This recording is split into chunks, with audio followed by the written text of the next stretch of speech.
This is going to be a more chill tutorial for me, but I'll try my best to explain each of the bosses in a succinct and understandable way. To begin, we have Bigfoot. During the Bigfoot cutscene, you'll notice that I'm holding directly forwards and spamming jump.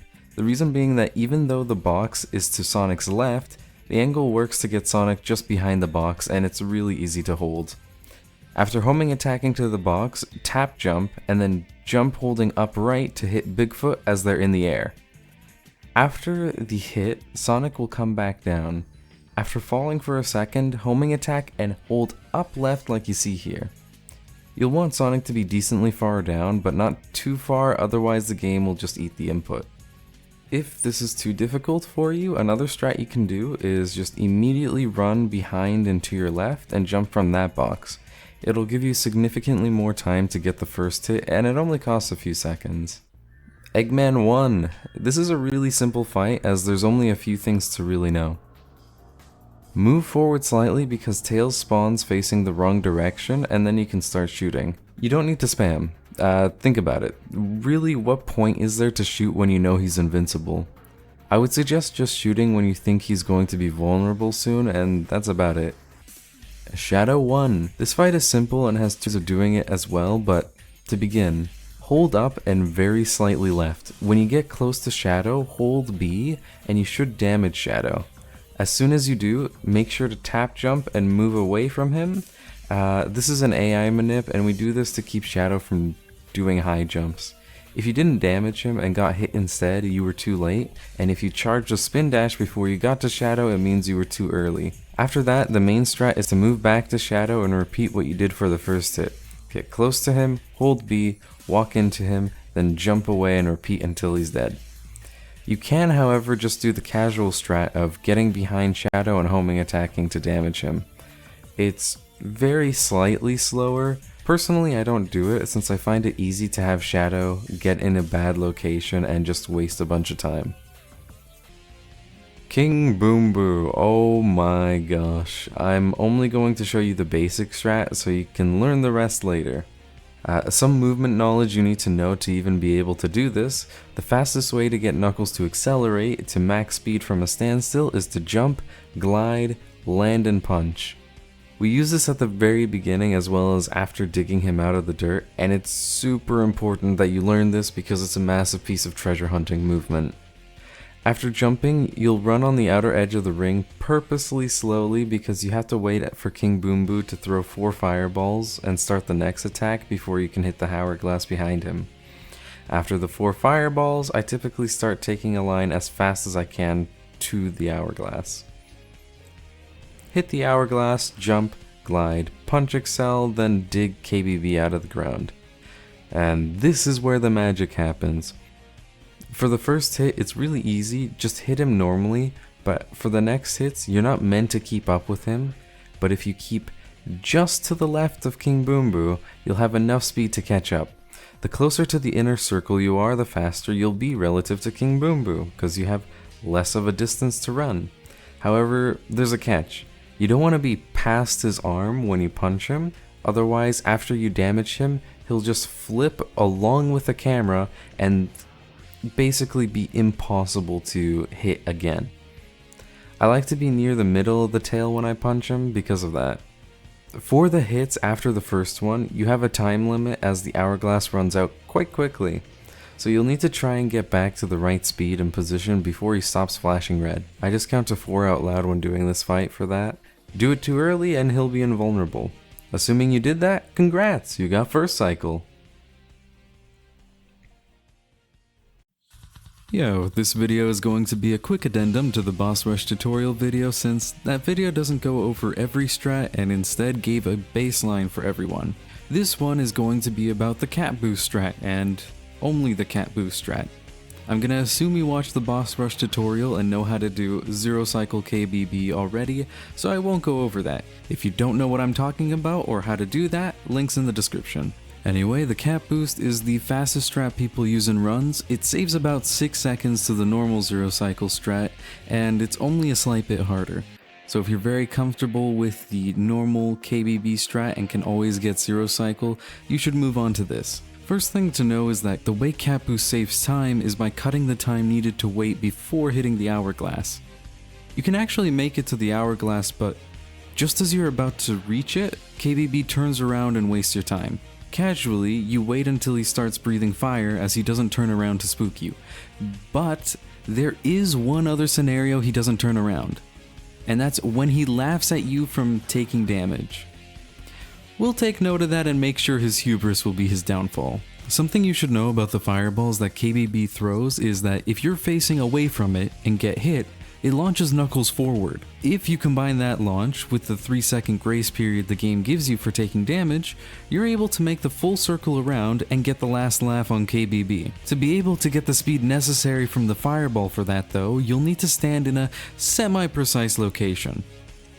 The location you'll want to aim for depends on the movement you did at the very beginning. If you do a quick jump glide, punch, then turn counterclockwise, and I need to emphasize this, punch and then turn, don't do it in the wrong order or you're gonna get a spiral upper and a dead run. This baits out an attack from KBB, which makes him start the fireball phase early. If you do this strat, count the KBB symbols on the wall. Once you reach the third one, quickly jump and dig, or tap the analog stick in the opposite direction you were running. Whatever it takes to get you to stand still that works consistently for you, do it. You'll get hit, and once you get hit, run like your run's life depends on it, because you only have as long as KBB is laughing to hit the hourglass, and he does not laugh long, so make it count. If you did the movement but didn't get KBB to do the bite attack, instead of doing it on the third painting, wait for 5 paintings on the wall before you stop. And if you didn't go for the early fireball strat, run down right and collect 3 rings from the outer circle and then stop after the next KBB painting you see. Everything from this point on is just the normal 0 cycle and you're done. Have fun cat boosting, everyone. Egg Golem. This is another very in-depth fight, but I'll be very brief. There is no easy strat to be fast. The first 3 hits you can either super bounce or mock bounce. The super bounce is incredibly tight and top runners still mess it up from time to time in runs. The mock bounce, while it is easier, it requires you to set up quickly unless you want to be flattened by his hand. So, yeah. In any case, do you see this trapezoid? Have Sonic stand on the black line on either side and just under the horizontal one. Charge a spin dash and hold directly up. Assuming you did this correctly, Sonic will be sent into the air, moving towards Egg Golem's weak point. When you get close, make sure to homing attack unless you want to miss. After the first 3 hits, Egg Golem will do a headbutt. Something you can do to get easy hits during the headbutt is stand on a platform. He will start his headbutt animation. First he hits the 2 platforms surrounding you, and then shortly after headbutts the platform you're on. So the play is to stay in place and wait for his fist to land. Then you move towards the fist platform and bounce twice or more if you're early, and then homing attack his weak point from there. There's an extra strat with running on the arm, but I'm gonna be honest, I forgot to record this strat, so the fight for Rouge looks super scary, but I promise you it's really easy. Just make sure not to go for safe strats. It will only make it way more difficult and be a waste of time in the end. As soon as this cutscene switches camera, you'll be able to move Knuckles, so without touching the analog stick, jump, glide, and drill dive onto Rouge. This timing will take some getting used to, and you'll probably mess it up a few times, but that's alright, learning it's very important. If you die before touching the ground, you didn't jump high enough, and if you die after you drill dive because you didn't hit Rouge, you were too early. After getting the hit, you're able to go for a safety ring while you're waiting for Rouge to be vulnerable, and then immediately go back to running directly forwards and do some handstands on Rouge. You don't need to spam this fast at all. In fact, it's a common new runner mistake to think that spamming fast makes this more consistent. It makes it way easier to mess up. So if you're doing it, once every second is more than fast enough. Just do whatever is a comfortable rhythm for you. The like 0.2 seconds you might lose from doing it comfortably is much better than accidentally dropping the spam and losing a lot more. Eggman 2 This one isn't very complicated because only the first 2 hits really matter, but it is very precise. If there's one thing I want you to remember from this, if you completely forget everything else about the Eggman 2 fight, it's that the first hit is completely free, and I mean absolutely free. Eggman doesn't move until either a long time has passed or you shoot. What this means is, instead of doing some kind of trick shot on Eggman from a distance, just get close to him and shoot him from a distance you know you won't miss. That's exactly the strat I use for the manip, and even if you don't do the manip, that's a free shot that's always worth doing. Run up to Eggman to at least this line on the floor, shoot, keep holding down the B button, because this is important, jump and walk up left. You gotta wait until 9.6 seconds on the timer, and then you let go of B. The homing missile should hit Eggman, assuming you're standing in the right spot, which is here by the way. Eggman will walk into the invisible collision that only the boss interacts with and gets stuck and shoots the laser to the left. At this point, you can just spam him with bullets until he dies. Just note that the laser vaporizes your bullets, so make sure to line up in a way where you don't need to shoot through the laser to be able to hit Eggman, or else it just won't work. And then you're done!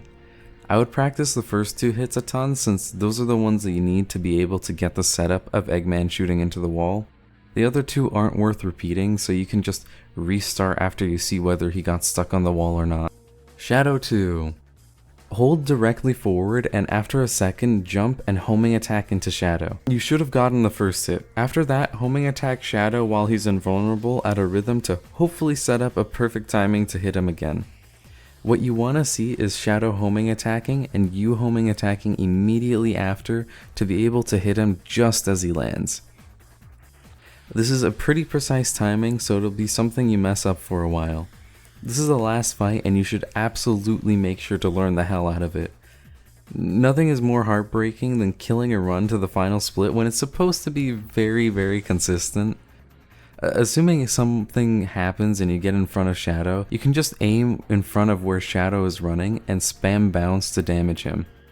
You can actually repeat this by just moving a bit further forwards and spamming bounce again, and Shadow will just leisurely stroll into you and take damage again. This is a good backup that I use when I'm struggling with the timing, and it's 100% worth learning. And there you go, that's all the bosses. Good luck with learning them all, and if you have trouble, you know who to DM.